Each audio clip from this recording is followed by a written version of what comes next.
This is reborn Felicia, and today I'm finishing dressing and packing her up for their new home. Once I get to this stage in the process, I get flashbacks. Let's get baby packed and dressed while I tell you about some of my most chaotic posting mistakes. Because, trust me, no matter how organised I try to be, sometimes the goblins win.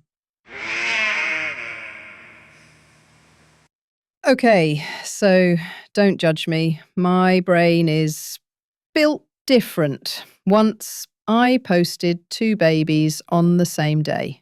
2 customs. I thought I was being clever. Same size box, same post office trip, sorted. Except I switched the labels. Each customer got the other person's baby. Mortifying. Luckily, both women were absolute gems. One messaged me like, I don't think this is mine, but she's lovely. We sorted it, but still, I nearly renamed my nursery to Oopsie Lane. It just goes to show, though, there are still some decent humans in the world. One of the babies was a lot more expensive than the other, and that could have ended badly. For me. Disclaimer. I totally would have made the baby again. If someone pays me, I deliver. Not always to the right address, but moving on. A couple of months later, after successfully dealing with my post office PTSD, I posted a baby and a fake formula bottle on the same day. Now, there's just no way I could do the exact same thing on these 2 parcels. They're completely different sizes. I couldn't possibly make the same mistake twice, right? Wrong. I did it again. How, you ask? I don't know. I clearly have a PhD in chaos and a master's in parcel mismanagement. Honestly, at this point, I should just start labelling everything, probably not yours, and hope for the best. But get this. The woman who received the formula instead of her £300 baby, totally chill. However, the one who got the baby instead of her £10 formula, fuming, like, I need that formula. Which fair, but still, priorities, hun.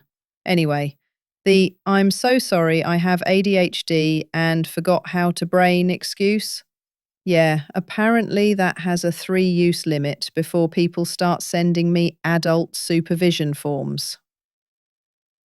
So now I have someone to do it for me. Yes, I literally have someone whose sole responsibility is to check I have the right label on the right parcel. A label wrangler. A parcel police. A professionally trained, please don't mess this up companion. And honestly, worth every penny. Every time I snip a cable tie, I can't help but think of it like cutting a cord. Not the cord, obviously. These babies don't come with goo or a placenta, thankfully. But there's still something symbolic about it. Reflective. It's like I've spent hours painting every crease, every tiny vein, rooted each lash with more patience than I give most people. And now, snip! She's ready, born, sent into the world. Well, into a box first, but still. I think people underestimate how emotional this part can be. You'd think after the 100th time it would get robotic, but it doesn't. Every baby has its own story, its own personality, even if I've made that personality up in my head. Like Felicia here, she gives me small but fierce energy. You just know she'd be the one baby in the toddler room biting knees and then blinking innocently at the staff like, wasn't me. I once had a customer ask if I could make the baby look like she holds grudges. I'm not kidding. And the terrifying thing is, I knew exactly what she meant. I even have brushes for that. Sometimes people ask if I ever get attached. And the honest answer is yes and no. It's like being a very chill godparent. I love them. I make sure they're perfect. I give them the best start, but I also know they're not mine to keep. They're meant to go to someone who needs them. Someone who already has a name picked out. Someone who's been refreshing tracking like a lunatic. Hopefully that because they are excited and not because they fear their doll will end up at someone else's house. Choosing clothes is an emotional journey. Do I go cute or existentially soft cute? What says newborn but also art installation? I also obsessively iron tiny clothes, which is hilarious because I don't iron my own unless I'm going to a funeral or court. One time, Susan, one time. This bit always feels weirdly ceremonial. I wrap them like they're royalty. One last check to make sure I haven't accidentally left a paintbrush in the box like a cursed offering.